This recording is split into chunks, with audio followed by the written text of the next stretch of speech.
Hello Tubies! I've got some interesting news to share with you today. So, recently, there were some controversies surrounding the rental of state properties in Ridout Road by Ministers Minister Shanmugam and Balakrishnan in Singapore.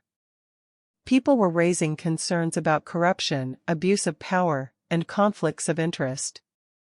Well, the good news is that the reports on these rental transactions have been submitted to Parliament, and they've cleared the ministers of any wrongdoing.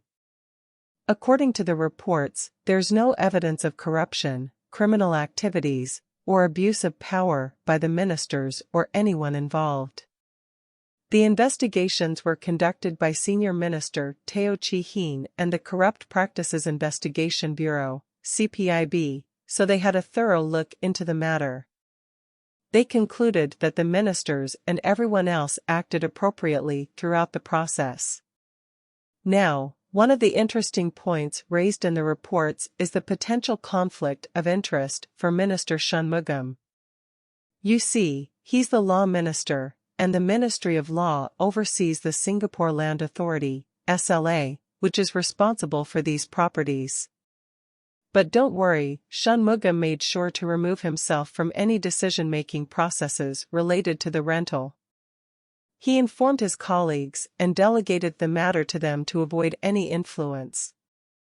As for Minister Balakrishnan, the reports state that there was no conflict of interest because his responsibilities as Minister for Foreign Affairs didn't involve the SLA.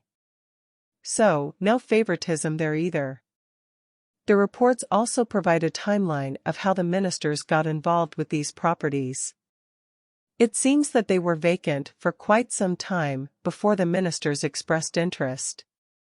They appointed property agents, made improvements to the properties, and adhered to the rental guidelines set by the SLA. The good news is that both reports, along with the findings from the CPIB, have been accepted by Prime Minister Lee Hsien Loong. The Attorney General's Chambers (AGC) also agreed with the findings and recommended no further action. So, the matter seems to be resolved.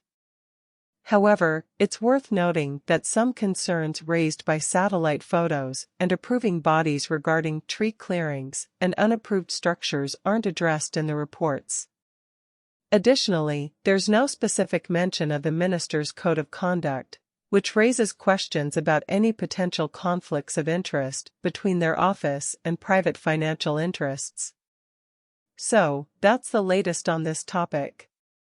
I'd love to hear your thoughts and opinions in the comments section below. Do you think the reports have provided a satisfactory explanation? Should further investigations be conducted?